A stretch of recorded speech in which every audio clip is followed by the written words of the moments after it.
درنو کتونکو سلامونه. نن به د HTML ID او کلاس اټریبیوټس درو پیژنو. که چېرته تاسو زموږ د یوټیوب چینل نه وي سبسکرایب کړی، تاسو کولی شئ په سرچ کې صادق امینزی ولیکئ او دې ته ورته نورې ویډیوګانې ووینئ. راځو VS کوډ ایډیټر خلاصوو. لومړی به موږ د HTML په ID باندې اټریبیوټ باندې خبرې وکړو، وروسته بیا په کلاس اټریبیوټ باندې وغږیږو. د دې لپاره ما یو انډیکس فایل په ډیسکټاپ باندې سیو کړی دی، تاسو دا لیدلی شئ. اوس راځم یو پیراګراف لیکم، یو رینډم ټیکس اخلم، همداسې یو بل پیراګراف لیکم، رینډم ټیکس بیا مخلم، داسې یو بل پیراګراف راخلو.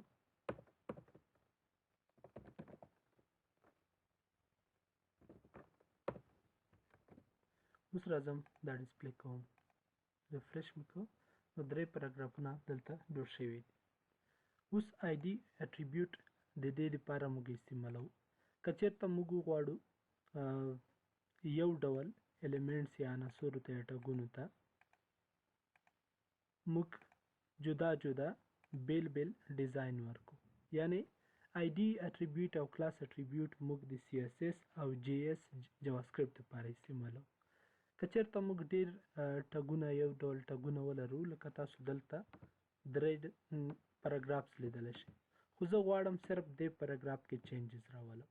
دې دپاره زه غواړم چې دا د ID اټریبیوټس په مرسته، لکه څنګه چې د ID معنا آیډنټیفیکیشن دی، نو معلومول، نو زه غواړم چې دغه ځان دپاره دې ته یو ID ورکم او صرف دا د نورو نه جدا کم او دې ته زه خپل سټایلینګ ورکم. نو راځم د دوهم پیراګراف لپاره زه ID ټاګ استعمالوم. دلته زه کولی شم دې ته نوم ورکم، کیدای شي زه ولیکم چې پیراګراف 2 دوهم پیراګراف ورکوم، یا کیدای شي زه ورته ولیکم ګرین. هر نوم چې تاسو غواړئ تاسو نوم ورکولی شئ. اوس د دې لپاره چې زه دې ته سټایلینګ ورکم، زه کولی شم چې دا په انټرنل CSS یا ایکسټرنل CSS کې وکاروم. یعنی که چېرته زه وغواړم چې دې ته دلته د سټایل اټریبیوټ په مرسته، سټایل ټاګ په مرسته دې ته سټایل ورکم، نو زه مخکې کله چې ما پیراګراف لپاره، مثال د خبرې زه پیراګراف ته سټایل ورکوم، نو دې ته چې زه کله سټایل ورکوم، دا سټایل په ټولو پیراګرافونو یو ډول اپلای کیږي. لکه زه دې ته غواړم بیکګراوند کلر ورکم،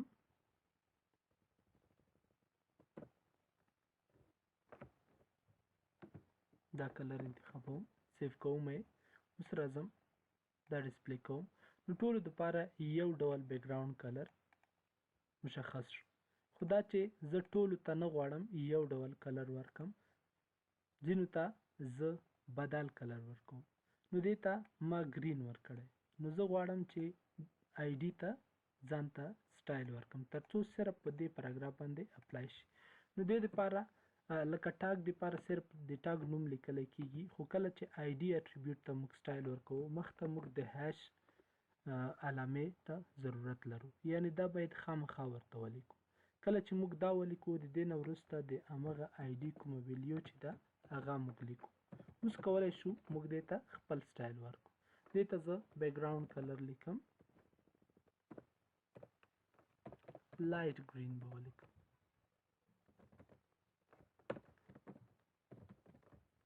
اوس راځم دا ډسپلی کوم. کله چې ما دا ډسپلی، تاسو کتلی شئ د نور نه د دې کلر مختلف شو. یا زه غواړم دې ته ګرین کلر ورکم بیکګراوند ته، او صرف د ټیکس لپاره کلر زه وایټ استعمال کوم، وایټ لیکم. اوس بیا راځم ډسپلی کوم یې. نو دا وایټ کلر شو ټیکسټ او بیک ګراوند ته موږ ګرین کلر ورکو.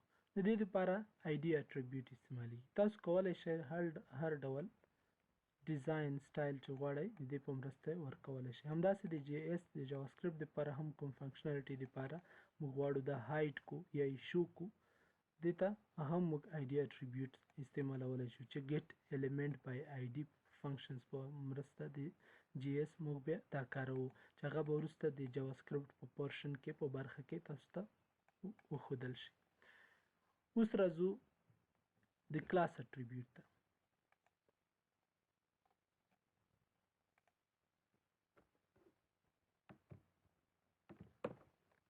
HR لیکم H1 په مرسته HTML class attribute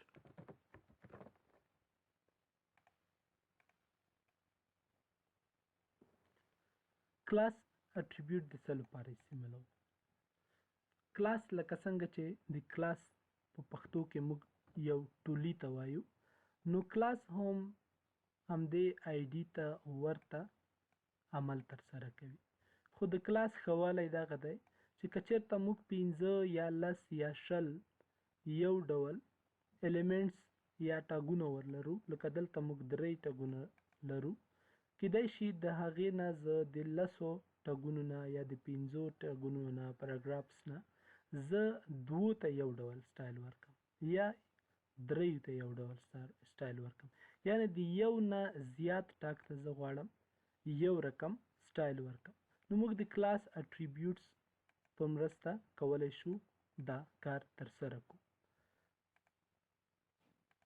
دا موږ ځکه استعمالوو کله کله داسې کیږي چې موږ ډیر پاراګرافس لرو او 2 3 یا 4 پاراګرافونه په هغو کې سره ورته وي او موږ غواړو د نورو نه یې جلا سټایل کړو. نو دې لپاره موږ کلاس اټریبیوټ استعمالوو. راځم دلته یو پاراګراف راخلم،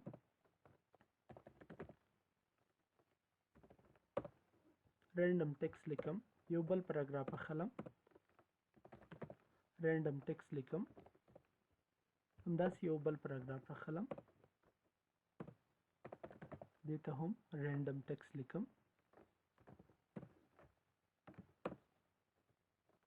یو 2 نور پاراګرافس هم لیکم.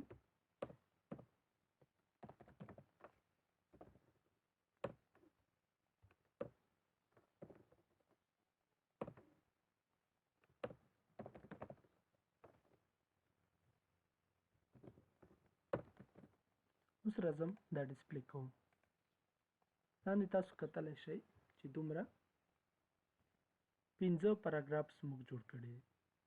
اوس دا چې ما دلته پی دپاره بیکګراوند کلر لیکلی، نو په ټولو باندې هر چېرته چې پی وي په هغې باندې اپلای کیږي، ځکه خو موږ د کلاس او آی ډي اټریبیوټس هم استعمالوو تر څو هغه سټایل چې کوم موږ د ځانګړي ټاګ دپاره اپلای کړی دی په نورو اپلای نشي. نو اوس دلته موږ 15 پاراګرافس لرو. اوس غواړم په دې کې 2 ته یو ډول سټایل ورکړم. مثال د خبرې زه 2 او 3 ته یو ډول سټایل ورکړم. نو دلته زه 2 او 3 ته دا لومړی دی، دا 2 دی او دا 3 دی. نو دې لپاره زه د کلاس اټریبیوټ استعمالوم. دې ته زه وایم سیم نوم ورکوم، یو ډول. دې ته هم کلاس لیکم سیم. نو یو ډول ویلیو زه ورکوم. دا چې زه یو ډول ویلیو ورکم، نو دې په مرسته زه دا سره دا ګروپ کوم، یعنی مختلف اټریبیوټس زه ګروپ کوم، یو رقم کوم. اوس راځم دې ته سټایل ورکوم. لکه څه رقم چې آی ډي اټریبیوټ دپاره کله چې موږ سټایل ورکوو، دلته مخته موږ د هیش علامه ورته کېښودله.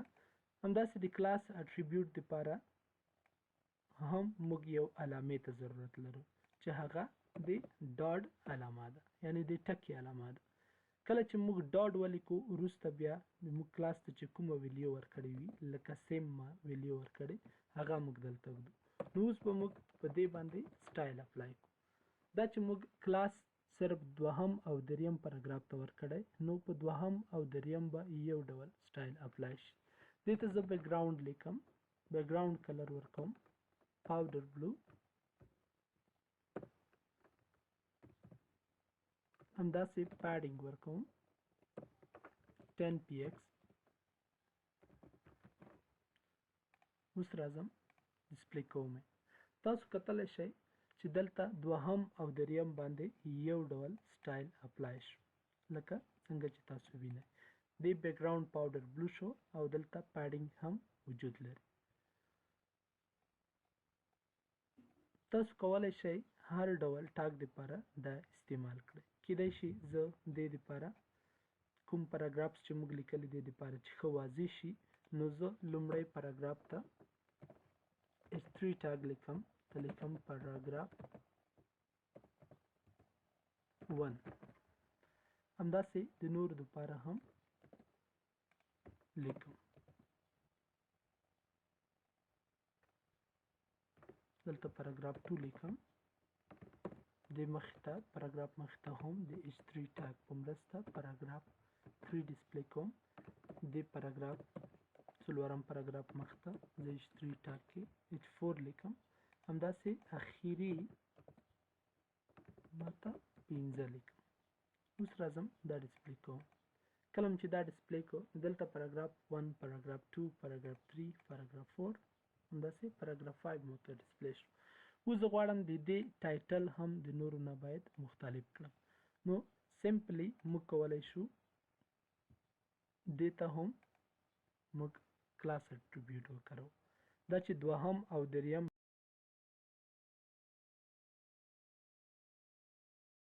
هیډینګ ته زه سټایل ورکوم. دې ته زه کلاس اټریبیوټ لیکم چې هیډینګ، او د بل دپاره هم دریم پاراګراف ته هم زه کلاس لیکم، دې ته هم هیډینګ لیکم. اوس راځم دې ته سټایل ورکوم. دا چې زه کلاس اټریبیوټ په مرسته هغه H3 ته سټایل ورکوم، نو ما ضروري ده چې زه د ډاټ علامه لومړی ورته ولیکم، بیا زه هیډینګ لیکم. اوس راځم دې ته سټایل ورکوم. صرف زه غواړم کلر یې چینج کړم، هغې ته زه بلو کلر ورکم. اوس راځم ډسپلی کوم. تاسو کتلی شئ صرف دوهم H3 ته موږ سټایل ور بدل کړو. دا په دې مطلب چې د پاراګراف او همداسې دې ته نور ورته هر ډول ټاګ چې موږ وغواړو، هر ډول د HTML عنصر چې موږ وغواړو، د کلاس او ID اټریبیوټس په مرسته موږ مختلفو الیمنټس یا عنصر ته سټایل ورکولی شو. درنو لیدونکو، د نن ویډیو همدومره وه. تر بیا ښې چارې د الله په امان.